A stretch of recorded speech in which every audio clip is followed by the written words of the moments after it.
E aí pessoal, tudo bem? Sejam bem-vindos à análise macroeconômica do Canadá. A nossa equipe consiste da Caroline Gomes, da Laura Capello, da Maria Johanne Moreira, do Matheus Sá e eu, Orlando Moreira. Vamos começar falando sobre alguns aspectos gerais que compõem a nação canadense, né? Bom, o Canadá está localizado na América do Norte, fazendo fronteira com seu maior parceiro comercial, que é os Estados Unidos da América. E justamente devido à sua elevada latitude, ele possui um clima rigorosamente frio na maior parte do seu território durante a maior parte do ano. E todo esse frio faz com que o processo de fixação do povo canadense seja muito mais difícil, o que meio que os força a se fixar nas regiões mais ao sul do território. Falando agora sobre a geografia do território. O território canadense é dominado por terras altas e rochosas, o que proporcionou o surgimento de múltiplas bacias sedimentares. Bacias sedimentares essas que são as responsáveis pelo desenvolvimento da indústria mineradora no Canadá, que é uma das principais atividades econômicas lá desenvolvidas. Além disso, nós temos a presença de cadeias de montanhas na costa oeste do Canadá, e, como é possível visualizar a partir do mapa do superior esquerdo, nós temos múltiplas manchinhas azuis, que são associadas à presença de grandes lagos e rios que congelam e descongelam ao longo do ano. E esse processo de congelamento e descongelamento desses lagos está diretamente associado aos processos de pesca e caça que são organizados dentro do território. Além disso, mais para o centro do território, nós temos as pradarias canadenses, que são onde as planícies e as terras agrícolas dominam, né? Como citado anteriormente, devido às condições inóspitas, a maior parte da população fica concentrada nas grandes cidades ao sul do território. Organização política. O governo do Canadá é uma monarquia constitucional e uma democracia parlamentar. O chefe de governo é sempre o monarca britânico, que atualmente é representado pelo rei Charles III. Já o chefe de Estado é o primeiro-ministro, que atualmente é o Justin Trudeau. O parlamento canadense ele é considerado bicameral, pois ele é composto pela Câmara dos Comuns e o Senado. A Câmara dos Comuns é formada por 338 membros, cada um representando um distrito eleitoral do Canadá. Já o Senado é formado por indicações do primeiro-ministro, que são simbolicamente aceitas e condecoradas pelo governador-geral, que é basicamente uma representação da coroa britânica dentro do Canadá. Falando agora da cultura canadense, o Canadá possui fortes heranças francesas e britânicas, que são justamente os principais protagonistas no processo de colonização do território que atualmente é o Canadá, né? E além desses dois principais protagonistas, nós também temos o forte envolvimento dos povos nativos da região, que hoje também têm a sua cultura, têm suas tradições respeitadas dentro do território. Justamente por causa de seus colonizadores, os idiomas oficiais são o francês e o inglês, e devido aos incentivos à imigração e, consequentemente, à chegada de pessoas de diversos povos, de diversas culturas, de diversos países, o Canadá, que já era uma nação multicultural desde seu processo de colonização, está enriquecendo ainda mais, pois aos poucos ele está assimilando diferentes aspectos dessas culturas e incrementando a sua própria, né? Então ele está se tornando cada vez mais rico culturalmente, né? E por fim, o Canadá também está submetido a uma forte influência cultural do seu vizinho, que no caso é os Estados Unidos da América. Tanto pela sua proximidade física, né? Afinal eles são vizinhos, estão um do lado do outro, mas também por causa da indústria midiática dos Estados Unidos, que por si só já é muito forte em seus filmes, esportes, músicas, serviços, jogos e tudo mais.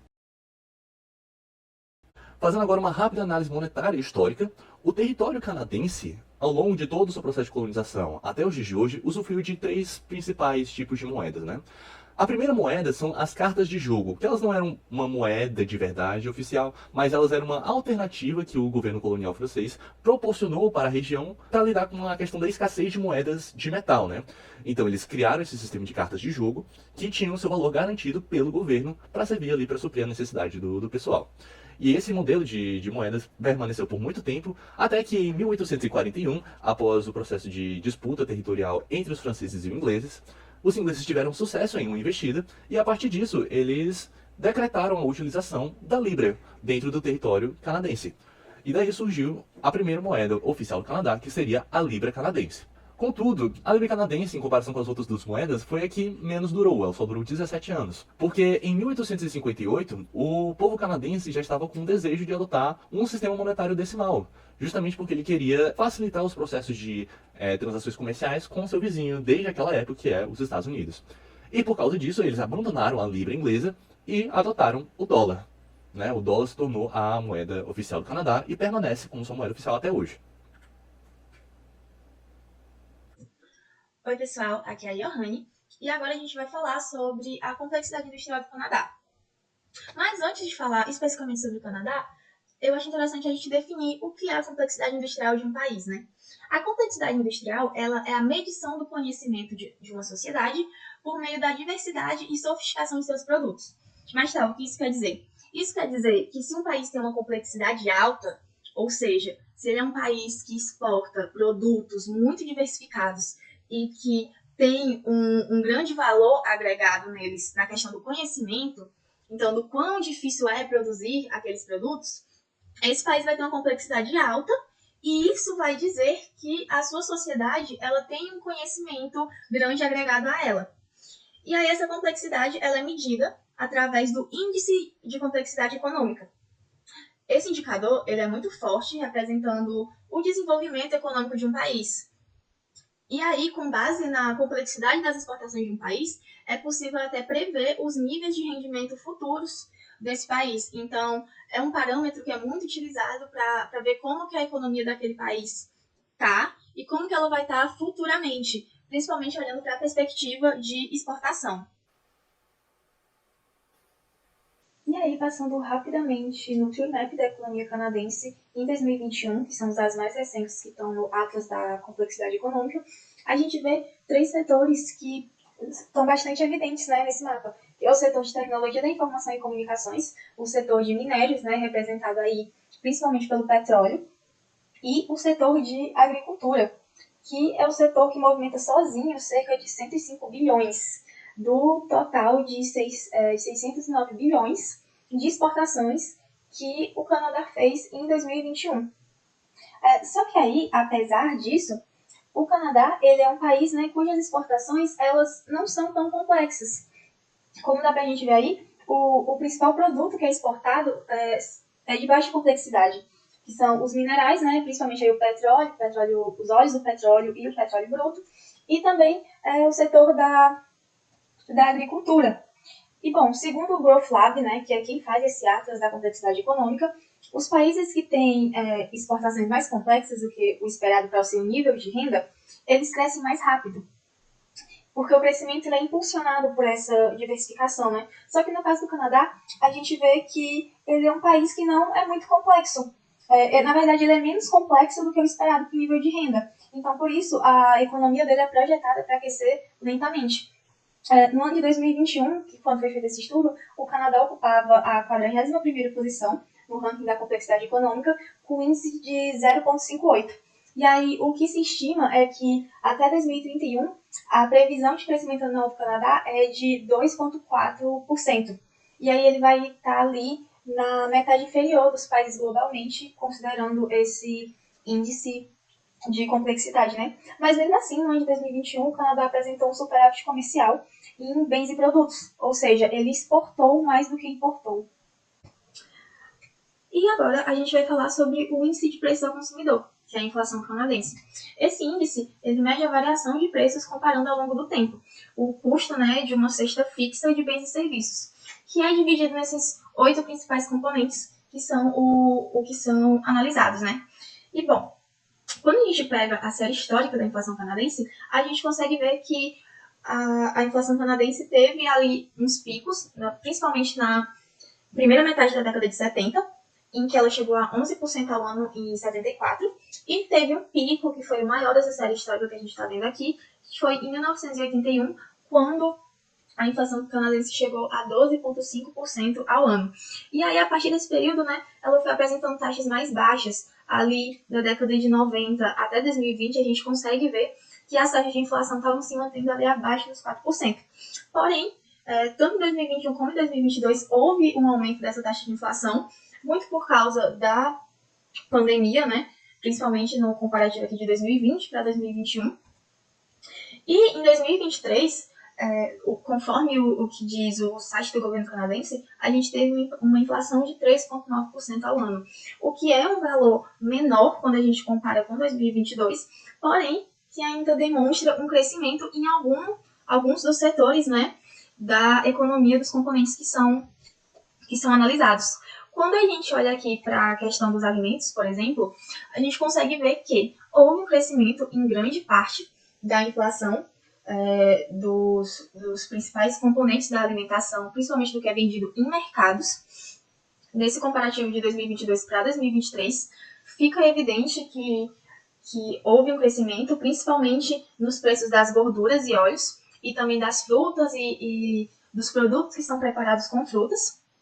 E aí, alguns dos causadores, né, desse aumento de preços foi principalmente as condições climáticas desfavoráveis nas regiões agrícolas, que é um problema que está acontecendo no mundo todo, né, essa questão climática, além do aumento nos custos dos insumos, de surtos de doença como a gripe aviária e também a peste suína africana, e além disso, até a invasão da Rússia à Ucrânia é apontado como um dos contribuintes para o preço desses produtos de mercado ter continuado aumentando em 2023. Agora, falando sobre a dívida pública, temos primeiro definir que a dívida pública é o que o setor público deve aos bancos e aos portadores de títulos públicos. Isso inclui coisas como responsabilidade com pensões de funcionários públicos. Alterações nessa dívida surgem principalmente de novos empréstimos devido às despesas do governo exceder as receitas. Vamos analisar a razão da dívida pelo PIB, que é um indicador da sustentabilidade das finanças públicas. Ela geralmente utiliza a dívida bruta, que é a dívida total do país, e não se usa muito a dívida líquida porque alguns ativos financeiros governamentais são difíceis de calcular. E essa razão de dívida bruta por porcentagem do PIB, se ela for uma constante, significa que o país tem uma boa sustentabilidade. Aqui vemos a dívida bruta ao longo dos anos. E em tempos tranquilos para o país, essa razão sempre foi abaixo de 80%. Mas ela ultrapassou pela primeira vez o marco de 100% durante a Grande Depressão. E logo depois atingiu o máximo histórico de 155% na Segunda Guerra Mundial. Mas como foi no final da Segunda Guerra Mundial, e com toda a desmilitarização, essa razão diminuiu bastante, devolvendo estabilidade para o país. Só que, mesmo com a razão diminuindo, teve vários anos com déficit no orçamento federal e trouxe preocupações sobre a sustentabilidade da dívida. E o primeiro-ministro começou a aplicar algumas medidas para conter esse avanço, sendo elas tipo um congelamento na saúde e na educação. E também estava rolando um programa de privatização. Só foi em 1995 que o novo primeiro-ministro empreendeu uma consolidação fiscal, com grandes redução de despesa, fazendo de novo cair essa razão e trouxe estabilidade de volta. Só que, infelizmente, ela voltou a subir após a grande crise financeira mundial de 2008 e com o primeiro ano da pandemia ela teve um grande salto para 118% em 2020. Nós vemos no gráfico que, mesmo após esses grandes picos, essa razão ela desce muito rápida, tanto depois da Grande Depressão, na Guerra Mundial e na nova medida do primeiro-ministro. Então, pelas previsões do Fundo Monetário Internacional, já em 2024, essa razão pode ser abaixo de 100%. E esses últimos dados foi de 2022 com 107,37%, que já é uma descida considerável de 2020. Aqui temos em comparação a razão da dívida bruta em porcentagem do PIB com os países do G7, que o Canadá faz parte. Vemos que desde antigamente, antes de 2008, o Canadá sempre esteve entre os três maiores com essa razão, chegando perto de Itália e Japão, que o Japão em 91 teve a explosão da bolha lá e fez essa razão subir ainda mais. Mas em 2008, com a crise financeira mundial, mesmo com essa crise, o Canadá, em relação aos outros países do G7, ele conseguiu se manter melhor do que os outros países. Tanto é que dos 7, ele é o terceiro menor no ano de 2022. Aqui temos a relação da dívida bruta em valores de dólares canadenses em comparação com o PIB. Podemos ver que a dívida, mesmo ela crescendo, em comparação com o gráfico anterior da razão, ele teve uma queda bem considerável em vários momentos. Por exemplo, na redução a consolidação fiscal em 95, a razão decresceu bastante, porque a gente vê que a despesa ela se manteve quase constante em relação aos anos anteriores, que veio crescendo. E com a despesa diminuindo e o PIB crescendo, aquela razão diminuiu. E também vemos que em 2020, o primeiro ano da pandemia, essa despesa cresceu por causa do setor de saúde. Só que a partir de 2021, ela começou a descer rapidamente. Tanto é que a dívida, a gente vê que em comparação a 2020, ela cresceu menos do que antes. E o PIB continua subindo. Isso faz com que a razão da dívida bruta, em comparação com o PIB, ela diminua. Os principais fatores de risco que podem aumentar a dívida pública incluem o crescimento econômico lento, o aumento das taxas de juros e um declínio no valor do dólar canadense. As taxas de juros alcançaram um mínimo histórico de 0,25% para tornar mais fácil de financiar as despesas durante a pandemia do Covid-19. E com as taxas baixas, os pagamentos de juros sobre a dívida representavam cerca de 1% do PIB canadense do início da pandemia. E, tanto é que essa baixa histórica está diretamente relacionada à redução da inclinação da reta da dívida bruta do Canadá de 2020 para 2021. Vemos que quando foi implementada essa baixa histórica, a dívida bruta parou de crescer tanto quanto antes. E também a taxa de juros atual, pelo dado do Trading Economics, é de 5% pelo sexto mês consecutivo. E o Banco Central do Canadá comentou que a inflação anual canadense desacelerou para 2,8% em fevereiro e deve continuar próximo de 3% durante o primeiro semestre, antes de diminuir para menos de 2,5% na segunda metade e atingir a meta estabelecida de 2% em 2025. Ou seja, o Banco Central está buscando, primeiramente, identificar se a queda da inflação é sustentável. E só assim vai mudar a taxa de juros do país. Em comparação aos países do G20, o Canadá é um dos que tem os menores taxas de juros. Por exemplo, o Japão e a Suíça possuem abaixo de 2%. O Canadá está igualmente perto de Reino Unido e Estados Unidos. Podemos ver também que o Japão tem sua própria crise com o estouro da bolha e como em relação ao Canadá, quando a dívida bruta sobe, a tendência é que a taxa de juros também diminua para combater essa crescente. Oi, eu sou a Caroline e a gente vai falar sobre o PIB do Canadá. O PIB, ele é um dado que ele agrega várias informações com relação à produção num determinado espaço e intervalo de tempo. Assim, para definir o PIB, a gente vai partir de três problemas iniciais: o agregativo, o temporal e o espacial. Sobre o problema agregativo, se um país ele produz vários bens e serviços. Aqui eu trouxe alguns exemplos, como cadeiras, carros, restaurantes, né, serviço de comida, etc. Cada produto ele vai ter um preço final pelo qual ele é vendido. O PIB, então, resumindo, ele vai ser construído somando os valores no conjunto de bens finais da economia. E onde é que vai entrar o problema espacial?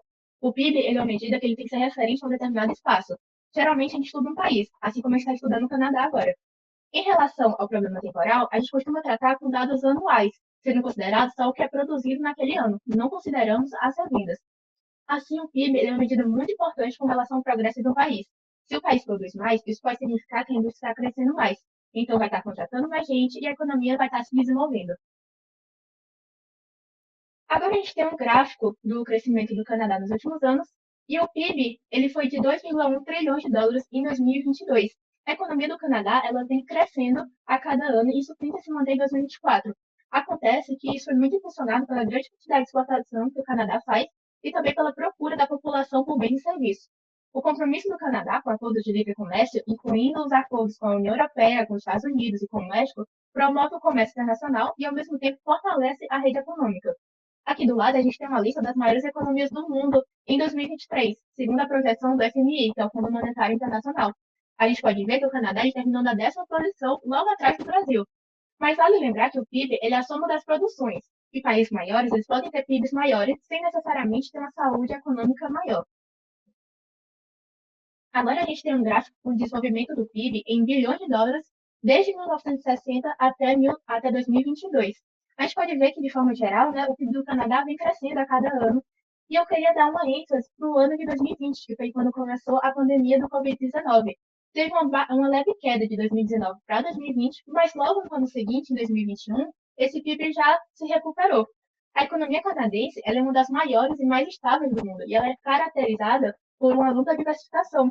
Eles têm setores de extração de petróleo e gás, produção e exportação de madeira serrada, automóveis, manufatura e tecnologia. Toda essa diversificação faz com que, junto a políticas econômicas, né, o Canadá sempre tenha para onde escapar no meio dessas pandemias e outros fatores externos que podem aí atrapalhar um pouco o crescimento do PIB. Agora a gente tem o gráfico do crescimento do PIB do ano de 2023, dividido em trimestres, e o primeiro trimestre de 2024, que é o atual. Na coluna em preto, a gente tem, de fato, o crescimento do PIB em porcentagem, e na coluna em cinza é o que é estimado. A gente pode ver que o Canadá conseguiu superar algumas adversidades e crescer mais do que o que era estimado, né? Com exceção ali do terceiro trimestre de 2023, que alguns fatores temperados levam à queda do PIB. Mas, no geral, o PIB aumentou 1% na base anualizada, quando era para ser estimado que ele aumentaria somente 0,3%. Os fatores temporários e externos que podem atrapalhar o PIB são tais como a greve no setor público de Quebec, que aconteceu no final de 2023, guerra entre Rússia e Ucrânia, preços de exportação das matérias-primas que estavam abaixo dos picos em meados de 2022 e as condições climáticas secas que levaram à redução nos rendimentos dos principais produtos agrícolas. Agora, a gente tem um crescimento real do PIB nos últimos 2 anos, comparado com outros países, a gente vê que o que mais cresceu foi os Estados Unidos. E esse crescimento dos Estados Unidos foi tão grande e eles passaram a importar mais bens e serviços canadenses.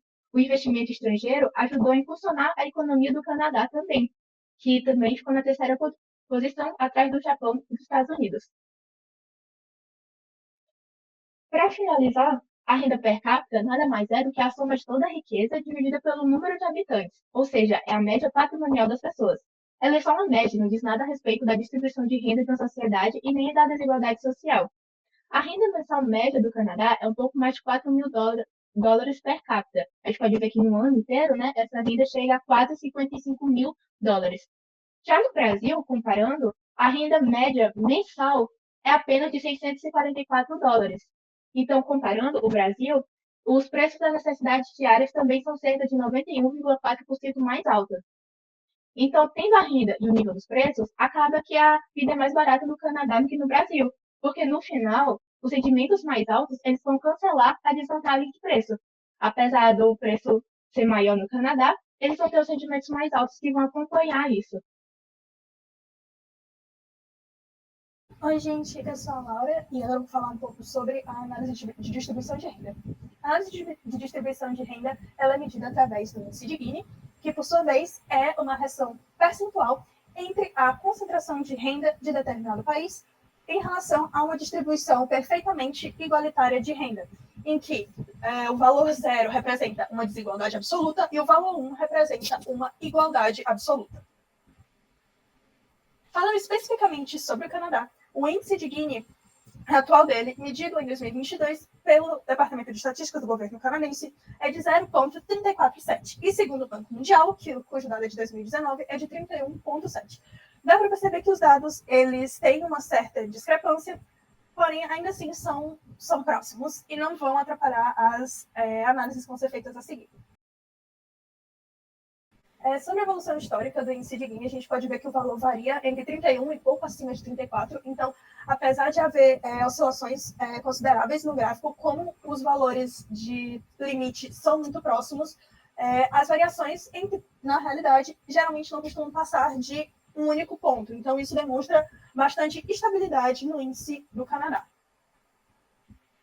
E se a gente fizer uma comparação com o restante do mundo, ele se encontra na segunda faixa de menores valores de índice de Gini, que é compatível com a maioria dos países desenvolvidos, com exceção dos Estados Unidos e alguns países da Europa, mas a maioria dos países desenvolvidos está nessa mesma faixa que o Canadá. Em relação aos países em desenvolvimento, tem uma diferença muito maior, porque existem aqueles que estão no pior índice de Gini, mas tem aqueles também que se equiparam ao índice de Gini do Canadá. E se a gente comparar só com as Américas, que é o continente do Canadá, a gente vê que ele é, de longe, o país menos desigual. Falando agora um pouco sobre o IDH, ele é o Índice de Desenvolvimento Humano, que ele é baseado na média geométrica de dimensões básicas, saúde, educação e renda, e ele é medido também de 0 a 1. Quanto mais perto de 1, melhor o IDH. Como a gente pode perceber que o IDH do Canadá, o último medido foi em 2022, com um valor de 0,935, estando no 18º lugar do ranking mundial, na faixa de IDHs considerados muito elevados. E não é de hoje que o IDH do Canadá é considerado muito elevado. Desde 1990, quando seu IDH era de 0,861, o Canadá já se encontrava nessa faixa dos 69 maiores IDHs do mundo. E se a gente vê aí o histórico de IDHs, ele é praticamente todo crescente, o que evidencia uma melhora no índice do Canadá, apesar de não tão rápida, mas ela existe, porque, querendo ou não, o valor já é muito próximo de 1, então as melhoras, apesar de sempre haverem, ou pelo menos se estabilizarem, não são tão significativas como de outros países.